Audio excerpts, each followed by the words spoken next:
I knew we were in trouble the moment the human whistled and 300 kilograms of fur answered in perfect formation. The signal bounced off the red cliffs of Carvu and came back as a chorus of throaty yips, tails like banners, eyes like polished amber. My squad tightened our grips on pulse bows. The beasts sat, tongues lolling, as if we'd arrived to hand out snacks instead of conduct a rescue extraction. I am Drell Vosk, Captain, of Hunter Team or SCI-FI. We hunt things that hunt the frontier. We had orders as crisp as vacuum: retrieve one Terran contractor, designation Jonah Wells, presumed besieged by apex predators native to Carvu, return him to Port Sema. Simple. The SATChem feed showed a lone human shelter tangled in bones and rope. Around it, prints the size of dinner plates. We came in toward evening, translating from drift just above the canyon rim. Below, the human settlement looked curated. And there, the man himself, tall, sunburned, wearing a hat that might once have been a bucket. He lifted 2 fingers and the pack surged, then stopped when he let them fall. "Packmaster," hissed our scout. "Classification mismatch. Those aren't wild. They're organized." "Organized predators remain predators," I said, and wished I sounded more certain. "Form staggered arc. No laser glare. We look like friends." We must have looked like distant uncles carrying casseroles, because the human smiled. "You folks lost?" he called, accent thick as river mud. "You're standing in the cough line." "The what?" asked Juchi medic. The nearest beast coughed delicately and produced a pebble at Juchi's feet. Then it wagged as if expecting praise. "Training exercise," the human said. "Spit the rocks, get the treat. Encourages them not to choke on their hobbies." He set the bucket hat on a post and clapped twice. 3 larger beasts, alphas by their scar patterns, peeled off and sat at his sides like statues. "Name's Jonah. You hear about the rumor I'm dead? We are here to extract you," I said. The sat feed indicated surrounding hostile fauna. "Surrounded?" Jonah glanced at the semicircle of attentive muscle and teeth. "Buddy, that's family. The beasts, not wolves, not dogs, but something in between with a second dewclaw and bioluminescent whiskers, leaned into his legs with contented groans. Ter flicked his lens twice. "Pack size approximate 14, juveniles present, 1 limping. Scent markers everywhere. This is a den site." "Because it's my den," Jonah said easily. "Well, ours. Mutual tenancy. Their folk word translates to clan that shares upon return." "You speak their language?" I tried not to let incredulity fracture command tone. "Enough to gossip," Jonah said. "You get a lot done if you don't mind smelling like sardine paste for a month." "Captain," Juchi murmured on the squad net. "His pulse is calm, adrenergy's normal. These animals aren't keyed for attack. He's keyed for snack time." I toggled external again. "Mr. Wells, we have reports of fatal incidents with this species along the southern escarpment." "Yup," Jonah said. "Hunting pressure. 2-legged idiots shot a matriarch and tried to take pups. We did a diplomacy."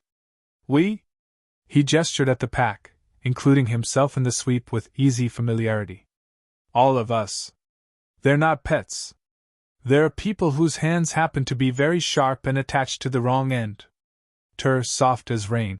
"Captain, note the bone structures. The crowns aren't trophies. That's memorial architecture." The canyon wind shifted and I heard it then, beneath the wild noise, a low, layered hum, like a lullaby made of stones. The beasts weren't guarding the human. They were singing with him. Jonah squatted to scritch the limp shoulder. "We were expecting you yesterday. The SATChem timing is always off by about 19 hours here. You must be starving. Drell, right? You and yours like stew?" "My name is Captain Vosk," I said, throat dry. "And we are not here for stew." "Tragic," Jonah said.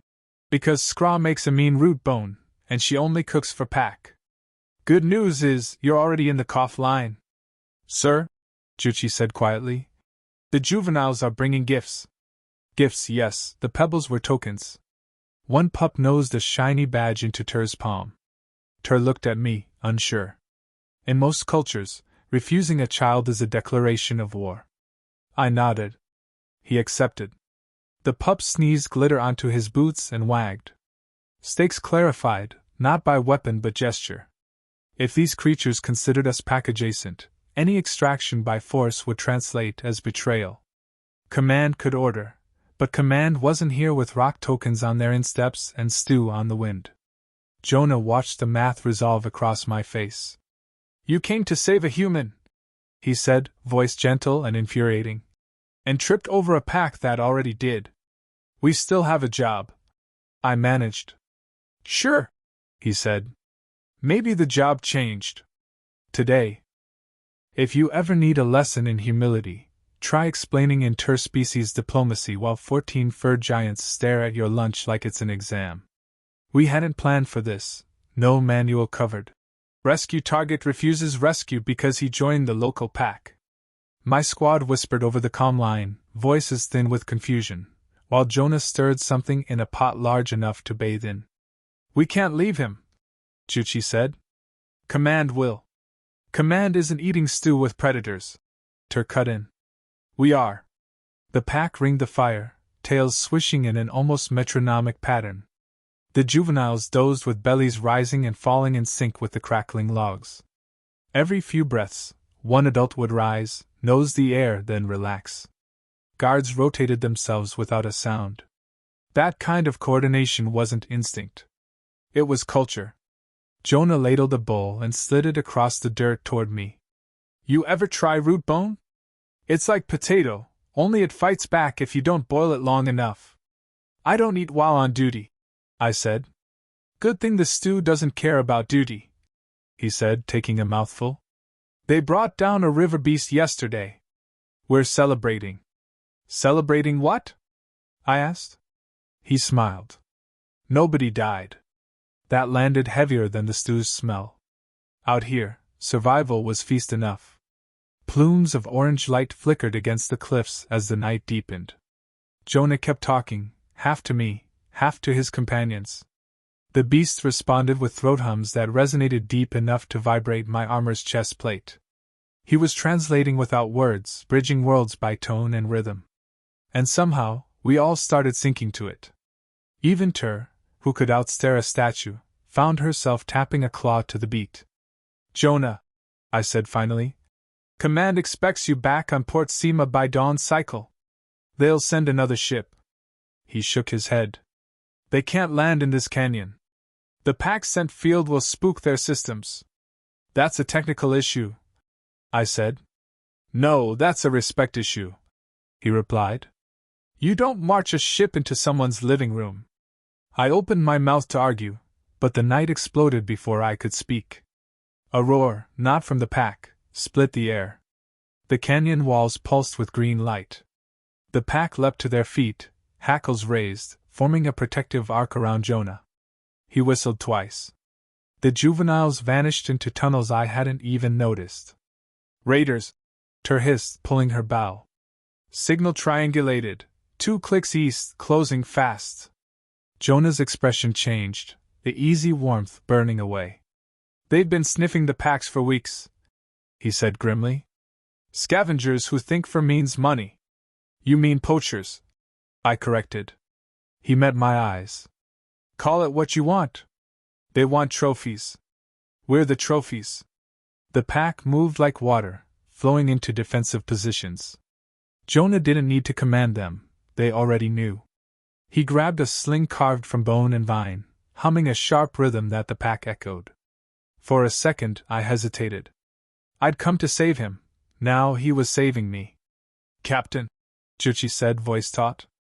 Your orders? I scanned the terrain. The raiders were coming from the east ridge, using old mining skiffs with mounted harpoons. Our ship couldn't land in time, but our rifles could still sing. We fight, I said. With them. Jonah grinned. Good answer. The first harpoons sliced through the air, hitting the stone near our feet. Sparks burst like fireworks. The pack didn't flinch, they moved. One alpha barked a lone note that rolled like thunder, and the rest scattered into the dark. The canyon filled with motion and sound, claws scraping, bones clattering, breath roaring. Ter's shots were surgical, tagging the raider engines and forcing them into erratic spins. Jonah hurled his bone sling, the projectile whistling through the air before exploding in a burst of powdered root bone that blinded sensors. I felt a surge of admiration, human improvisation at its finest. The raiders tried to regroup, firing net launchers. The alphas ripped through the nets as if they were cobwebs. The smaller beasts darted in, snarling, dragging weapons from their enemies and tossing them aside like toys. Juchi worked triage in the chaos, darting between fur and flame, stabilizing anyone who went down. Then came the big one, a mining mech painted in bone white, stomping through the canyon like it owned the planet. Its searchlights burned, casting our shadows 20 meters long. Jonah's whistle split the noise. The pack froze mid-charge, turned, and began circling. He looked at me. "You got explosives?" "3 microcharges," I said. "Good," he said, grinning wild. "We're gonna teach them what happens when you raid family." We scrambled through smoke and dust, planting charges where the mech's legs met the cliff. The pack lured it closer, dodging bursts of plasma, their bodies weaving in and out of light like ghosts. Jonah was in the thick of it, fearless, moving with them as if he'd been born under Carva's twin sons. I triggered the detonator. The ground jumped. The mech's leg sheared off, and it toppled like a dying god, smoke belching from its joints. The pack howled, a triumphant, resonant chorus that made the air itself hum. The raiders fled, engines screaming. Silence returned in ragged breaths. The pack padded back to Jonah's side, noses bumping his hands as he counted them, each one alive. Relief softened his face. Ter turned to me. "Captain, I think we just joined a pack." Jonah chuckled. "Told you. Rescue mission's over. Adoption papers pending." And for the first time in my career, I didn't mind rewriting the mission report. I never thought I'd be kneeling beside a human while a creature the size of a hoverbike licked blood off my gauntlet like I was part of its litter. But there I was, Drell Vosk, captain of Hunter Team or SCI-FI, trying to look composed while an apex predator purred loud enough to shake gravel. Above us, the dawn on Carva bled pale gold into dust clouds. Beneath that light, the canyon was a ruin of victory, cracked cliffs, scorched air, and the carcass of the raiders' mining mech still smoldering like a fallen idol. Jonah crouched in the middle of it all, bandaging a cub's leg with a strip torn from his own sleeve. "They're not used to fighting machines," he said quietly. "They hunt things that breathe. Last night spooked 'em. Us too," Ter muttered, scanning the horizon. "Raiders don't retreat. They regroup." "Exactly," Jonah said. "And when they do, they'll bring friends and fire." He was right. We'd taken out their strike unit, but the mech had been too well maintained to belong to simple scavengers. It meant backing, off-worlders with money and motives. The pack had teeth and courage. What they didn't have were shields, sensors, or any sense of how ruthless organized raiders could be when profit was on the line. My command instinct wanted to call the shuttle, get us airborne, return Jonah to Port Sema, and file a tactical warning for the region. But looking at him, dust-streaked, eyes steady as mountain stone, surrounded by beasts who watched him like disciples, I knew it wasn't that simple anymore. Extraction would tear something apart that was already holding this canyon together. "Nia, my ship's AI," chimed faintly through my comm. "Captain, the Raiders' transmission logs show an encrypted broadcast 30 minutes before detonation. They called in reinforcements." "How many?" I asked. 6 ships inbound. 2 heavy carriers. ETA 40 minutes. Jonah whistled, low and calm. The nearest Alpha lifted her head. "Then we'd better get creative." He didn't mean it as bravado. It was strategy, pure, instinctive, human chaos harnessed into brilliance. "We'll never outgun them," he said. "So we make the canyon unlandable." Ter blinked. "Unlandable? Think avalanche," Jonah said, grabbing a cracked data slate and sketching rough lines into the dust. "You've got charges left?" 2, I said.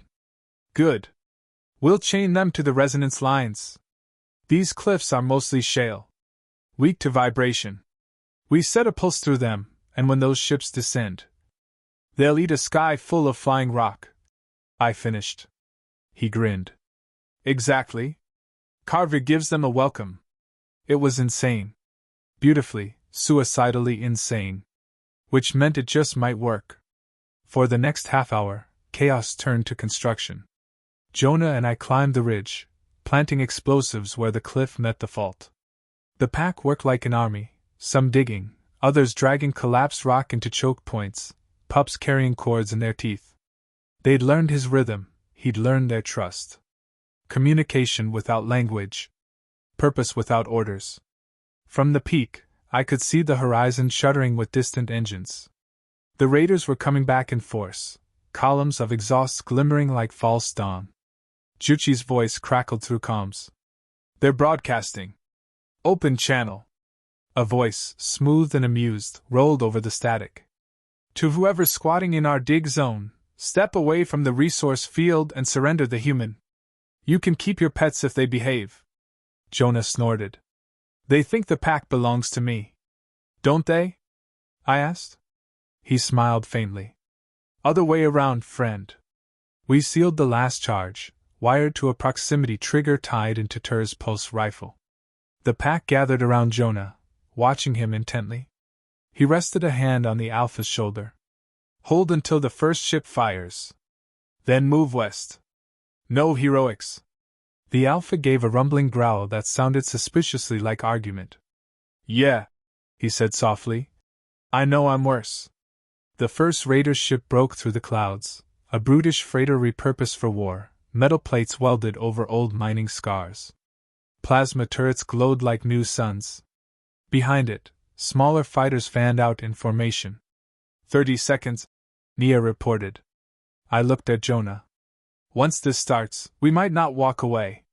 He squinted at the light pouring over the ridge. Then let's make it worth watching. The freighter's turrets flared. Plasma ripped across the canyon, igniting dust trails into brief firestorms. Jonah's whistle cut through the roar, a piercing, clear note that snapped every head up. The pack scattered, exactly as planned, vanishing into shadowed burrows. Fire! I said. Tur squeezed the trigger. The world became thunder. The cliffs convulsed, rocks sheared, rippled, and lifted skyward. A wave of debris met the incoming ships head-on. The freighter's shields flared white, then failed, buried under a mountain's worth of stone. The smaller fighters tried to veer away, too late. Shockwaves tossed them like toys. The sky turned into a glowing storm of shards and smoke. The sound faded into a deep, aching silence. For a long moment, none of us moved. Then Jonah exhaled. You know, he said, voice hoarse. I was saving those cliffs for the view.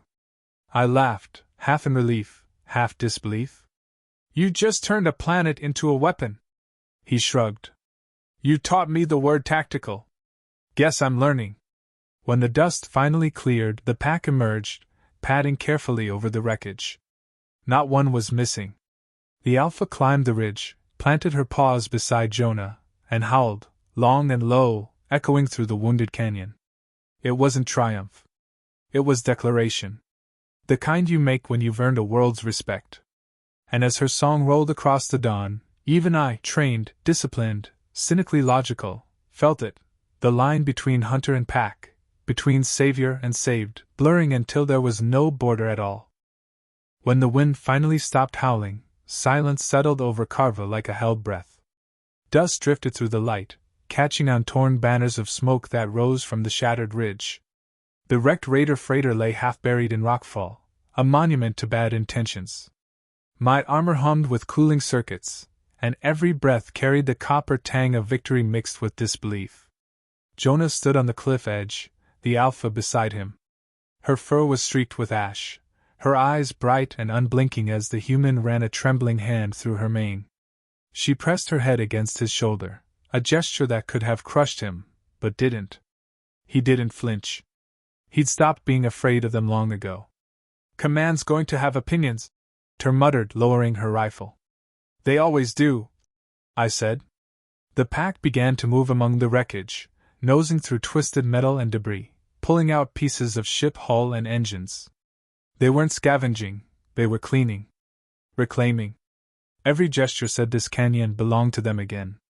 To us, I realized. Because somewhere in the chaos, SCI-FI had stopped being just soldiers. We'd started to move like them, alert, synchronized, protective. We joined the rhythm of the pack without even noticing. Jonah crouched by a broken panel and sighed. Guess that's one way to cancel your warranty. You're insane, Ter said, but there was respect in her tone. You realize this is going to make you famous? The human who led a pack of alien hunters into battle? He looked over his shoulder and smiled. I didn't lead them. I just listened. Plint, the Alpha's smaller lieutenant, the one with the crooked ear, trotted over and dropped something at Jonah's feet. A metal insignia, the badge from one of the raider captains, scratched but recognizable. Jonah picked it up carefully and tied it to his belt like a charm. Proof, he said, that even monsters can lose when they underestimate family. Family? I repeated, more to test the word than challenge it. Yeah, he said simply. You don't have to share blood. Just trust. For a moment, no one spoke. The canyon was too big for words, and the meaning didn't need translation. The pack began a low hum, an echoing vibration that rippled through the ground and up our spines. It wasn't a song of mourning or victory, it was a promise. Jonah joined in, not with perfect tone but perfect intent, and the sound blended, human voice rough against alien resonance, becoming something larger than either. Then the comm unit on my wrist buzzed. Command. I stepped away, static biting my ear. Captain Vosk here. A clipped voice replied. Report SCI-FI. Status of the human asset? I looked back at Jonah. He was kneeling beside a pup, teaching it how to shape a pebble between its teeth. The Alpha watched him with unmistakable pride. The entire pack, bloodied and beautiful, orbited him like planets around a sun. Asset is secure, I said. Mission objectives achieved. Extraction window is open. Prepare for departure. I hesitated. The words caught in my throat. Negative. Human has assumed local leadership role. Extraction would destabilize region. There was a pause, the kind that meant someone in an office didn't have a protocol for this. Clarify, Captain. Clarification, he's been adopted, I said. By them. And possibly vice versa. Another long silence. Then, grudgingly, file full report upon return. The line cut. When I turned back, Jonah was watching me, amused. You didn't tell them everything. Not yet, I said. They wouldn't believe it. Good, he said, standing. Some stories need teeth. The Alpha barked softly, a sound that might have been laughter. Jonah patted her flank. They'll rebuild the dens deeper now, he said. Safer. Maybe trade with Port Sema someday, on equal footing. Ter snorted. You planning to negotiate interspecies treaties from a canyon full of bones? He shrugged. Someone's gotta start somewhere. Then what about you? I asked. You could come back with us. Get debriefed. Get cleaned up. Maybe even paid. He looked at the horizon, where the sunlight struck the dust into gold. I already got what I came for, he said. Purpose. That's worth more than credits. We watched him for a while, the breeze tugging at the edges of our uniforms. Eventually, I gave a short nod. If you ever call for help, I said, SCI-FI will answer. Jonah smiled. You'll be packed then. Already am, I said. When we lifted off, the pack gathered on the ridge. 14 throats howled as one, the sound carrying all the way up to the clouds. Jonah stood in their center, one hand raised, the other resting on the Alpha's head. The echo followed us into orbit, wild, haunting, proud. In my report, I wrote only 3 lines. Human assets secured. Predator population stabilized. New alliance formed, designation the pack. But in my private log, I added one more sentence. They came to save a human. Instead, We learned what humanity really is, something the galaxy can't tame, only join. And somewhere far below, a human's whistle answered the dawn, followed by a chorus that shook the stars.